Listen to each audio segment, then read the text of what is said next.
mag-harvest ng mais para gawing bigas, guys. Ayan. Ayan, malapit na po tayo sa harvestan. Mga harvestan tayo ngayon ng mais. Tapos naman kaming nagkain ng mga mura-murang mga baby pa pang mais. Ngayon, matitigas na sila. Kailangan ko nang makipag-harvest para bigyan ako ng bigas. Malapit na tayo, guys.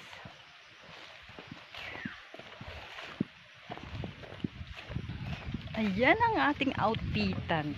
Kahit nasa bukid, todo aura. Best. Nandito tayo sa bukid. Ayan, malapit na. Ayan. Guys, sino bang kumakain ng mga bigas na mais? Ako, nakakain na ako. Pero, hindi lang siguro ako nasanay. So, kailangan kong masanay.